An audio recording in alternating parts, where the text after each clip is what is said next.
तीसरा चरण तुम्हारी सांसों का है। अब तुम्हें बहुत ही धीमी और गहरी सांस लेनी है। जब तुम सांस अंदर खींचो तो ऐसी कल्पना करो कि तुम हवा को नाक से नहीं बल्कि अपने पैरों के तलवों से खींच रहे हो। जैसे धरती के भीतर से कोई ठंडी और नीली ऊर्जा तुम्हारे तलवों से होते हुए, तुम्हारे पैरों से होते हुए तुम्हारी नाभि तक ऊपर आ रही है। सांस को नाभि तक पहुंचने दो। नाभि तुम्हारे शरीर का सबसे अहम केंद्र है। नाभि के पास आकर सांस को 2 पल के लिए रोक लो। यहां कोई हड़बड़ी नहीं करनी है। इस चरण को बहुत ही शांति से, बहुत ही प्रेम से करना है। जब सांस नाभि पर रुकेगी तो तुम्हें वहां एक हल्का सा दबाव, एक हल्की सी धड़कन महसूस होगी। चौथा चरण बाहर निकलने वाली सांस का है। यह सबसे महत्वपूर्ण हिस्सा है। जब तुम सांस को बाहर छोड़ोगे तो तुम्हें पूरे मन से यह भाव करना है कि तुम्हारे शरीर का सारा तनाव, तुम्हारी सारी थकान, तुम्हारा सारा डर और वह सारी नकारात्मकता जो किसी ने तुम्हारे भीतर डाल दी थी, वह एक काले धुएं की तरह तुम्हारी नाभि से नीचे की ओर जा रही है।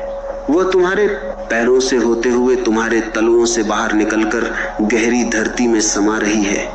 सांस को बाहर छोड़ते समय तुम्हारा पूरा शरीर एकदम ढीला पड़ जाना चाहिए। जैसे तुमने अपने कंधों से कोई बहुत भारी बोरी नीचे फेंक दी हो। तुम्हें यह स्पष्ट रूप से देखना है कि वह काला धुआं धरती के बहुत भीतर जा रहा है, जहां धरती की असीम अग्नि उसे जलाकर शुद्ध कर रही है। इस तीसरे और चौथे चरण को मिलाकर तुम्हें कम से कम 11 बार दोहराना है। इसमें लगभग 5 से 7 मिनट का समय लगेगा। 5वां चरण तुम्हारी कल्पना की शक्ति का है। जब तुम 11 बार ये सांस की प्रक्रिया पूरी कर लो तो अपनी सांस को अपने आप सामान्य रूप से चलने दो। अब अपनी बंद आंखों से ही यह स्पष्ट कल्पना करो कि तुम्हारे पैरों के तलवों से कुछ सुनहरी जड़ें निकल रही हैं, बिल्कुल वैसे ही जैसे किसी बहुत पुराने और विशाल बरगद के पेड़ से जड़ें निकलती हैं। ये प्रकाश की जड़ें हैं। ये तुम्हारे तलवों से निकलकर धरती के भीतर गहराई तक जा रही हैं, नीचे और नीचे। ये जड़ें तुम्हें धरती के बिल्कुल केंद्र से जोड़ रही हैं। तुम्हें एक बहुत ही गहरा स्थायित्व महसूस होगा। तुम्हें लगेगा कि अब चाहे कोई कितना भी बड़ा तूफान आ जाए, चाहे कोई इंसान तुम्हारे सामने कितना भी चिल्लाए या रोए, वह तुम्हें हिला नहीं सकता, क्योंकि अब तुम सिर्फ एक साधारण इंसान नहीं हो। तुम इस विशाल धरती से पूरी तरह जुड़ गए हो। तुम एक बहुत बड़े और मजबूत पेड़ की तरह हो गए हो। इस भाव में तुम्हें 3 से 4 मिनट तक खड़ा रहना है। छठा चरण तुम्हारे आभा मंडल को पूरी तरह बंद करने का है। जब तुम अपनी जड़ों को महसूस कर लो तो अब तुम्हें अपने दोनों हाथों की उंगलियों को आपस में फंसा लेना है और उन्हें अपनी नाभि के ठीक ऊपर रखना है, जैसे तुमने कोई पक्का ताला लगा दिया हो।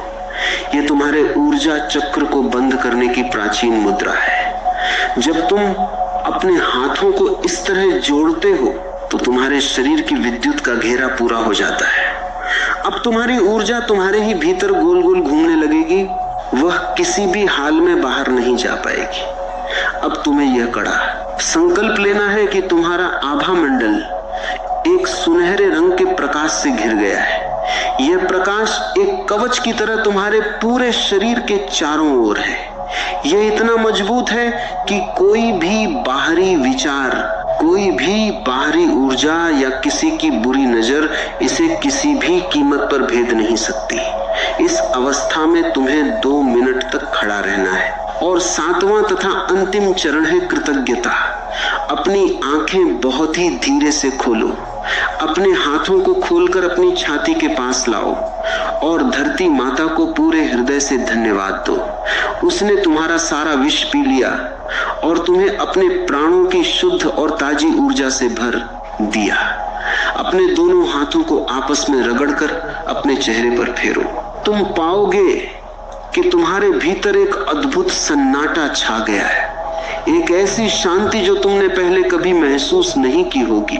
अगर ये विधि सही तरीके से हो रही है तो तुम अपने शरीर में कुछ बहुत ही स्पष्ट और सीधे बदलाव देखोगे। सबसे पहला लक्षण यह होगा कि तुम्हारे हाथों की हथेलियों में और उंगलियों के पोरों में एक अजीब सी गर्माहट महसूस होगी, जैसे रक्त का प्रवाह बहुत तेज हो गया हो। तुम्हारे पैरों के तलवों में एक भारीपन आएगा, जैसे उनमें कोई चुंबक लगा हो जो तुम्हें जमीन से बांधे हुए है। और सबसे बड़ी बात, तुम्हारे मन में चलने वाली व्यर्थ विचारों की भीड़भाड़ अचानक से धीमी पड़ जाएगी। तुम्हारी सांसें बहुत गहरी और लंबी हो जाएंगी। अगर तुम्हें ऐसा महसूस हो रहा है तो समझ लो कि तुम्हारी ऊर्जा धरती से पूरी तरह जुड़ चुकी है और तुम्हारा आभा मंडल साफ हो गया है। लेकिन इस प्रक्रिया में तुम्हें कुछ गलतियों से बचना होगा। इन गलतियों से बचोगे तभी पूरे परिणाम मिलेंगे। लोग अक्सर सबसे बड़ी गलती यह करते हैं कि वे इसे बंद कमरों में चिकने पत्थरों के फर्श पर खड़े होकर करने लगते हैं। पत्थर का फर्श या किसी भी तरह की कृत्रिम चादर धरती की ऊर्जा को तुम तक पहुंचने नहीं देते। दूसरी गलती लोग यह करते हैं कि वे सांस छोड़ते समय अपनी छाती को तान कर रखते हैं। याद रखो, तुम्हें पूर्ण समर्पण करना है, तुम्हें अकड़ना नहीं है। छाती तनी हुई नहीं होनी चाहिए। शरीर बिल्कुल बांस की तरह लचीला होना चाहिए जो हवा के साथ झुक सकता है। और तीसरी गलती है विचारों से लड़ना। जब तुम खड़े होगे तो शुरुआत में कई विचार आएंगे। तुम्हें उनसे लड़ना या उलझना नहीं है, बस अपना पूरा ध्यान वापस अपने तलवों और धरती के स्पर्श पर ले आना है। इस विधि को तुम्हें शुरुआत में लगातार 21 दिन तक हर दिन करना चाहिए। 21 दिन में तुम्हारे शरीर का एक एक अणु इस नई ऊर्जा को पहचान लेगा। पहले 7 दिनों में ही तुम देखोगे कि जिन छोटी छोटी बातों पर तुम्हें पहले बहुत जल्दी गुस्सा आ जाता था या तुम निराश हो जाते थे, अब उन बातों का तुम पर कोई असर नहीं पड़ता। तुम पहले से कहीं ज्यादा शांत और स्थिर रहने लगे हो। और कुछ महीनों के बाद तुम्हारा आभा मंडल इतना मजबूत हो जाएगा कि ऊर्जा चूसने वाले लोग खुद ही तुमसे दूर भागने लगेंगे, क्योंकि उन्हें तुम्हारे भीतर से अपना वह पुराना भोजन नहीं मिलेगा। जब तुम इस प्रयोग को सीख जाओ तो इसे अपने दैनिक जीवन में गहराई से उतार लो। मैं तुम्हें 3 बहुत ही सटीक बातें बता रहा हूं जिन्हें तुम्हें आज से ही अपनाना है। पहला, जब भी तुम्हें लगे कि सामने वाला व्यक्ति सिर्फ शिकायत कर रहा है, ड्रामा कर रहा है और तुम्हारी जीवन शक्ति चूस रहा है, तो बिना उसे बताए तुरंत अपने दोनों पैरों को जमीन पर मजबूती से टिका दो और अपनी सांसों को नाभि तक गहरा कर लो। तुम देखोगे कि उसकी बातों का असर तुम पर उसी क्षण होना बंद हो गया है। तुम एक पारदर्शी कांच की तरह हो जाओगे जिसके आर पार उसकी बातें निकल जाएंगी, लेकिन भीतर कुछ नहीं रुकेगा। दूसरा, जब भी तुम किसी बहुत भीड़भाड़ वाली जगह से, अस्पताल से या किसी उदास माहौल से घर लौटो तो सबसे पहले अपने पैरों को नमक मिले हुए पानी से धो लो। नमक में वह गुण होता है जो तुम्हारे शरीर से चिपकी हुई किसी भी बाहरी और नकारात्मक ऊर्जा को तुरंत काट देता है। यह तुम्हारे आभा मंडल को साफ करने का सबसे तेज उपाय है। और तीसरा, कभी भी किसी की समस्या को अपने ऊपर मत लो। इंसानियत के नाते सहानुभूति रखो, मदद करो, लेकिन उस दुख में उतरो मत। तुम इस दुनिया के तारणहार नहीं हो, तुम बस एक दर्शक हो। दूर से देखना सीखो, उलझना नहीं। अगर तुम इन बातों को अपने भीतर उतार लोगे तो तुम्हारे प्राणों का दीपक कभी बुझेगा नहीं। वह हमेशा पूरे प्रकाश के साथ जलता रहेगा और तुम्हारे जीवन में वह सच्ची शांति उतरेगी जिसकी तुम असल में तलाश कर रहे हो। यह ज्ञान तुम्हारे भीतर हमेशा से था।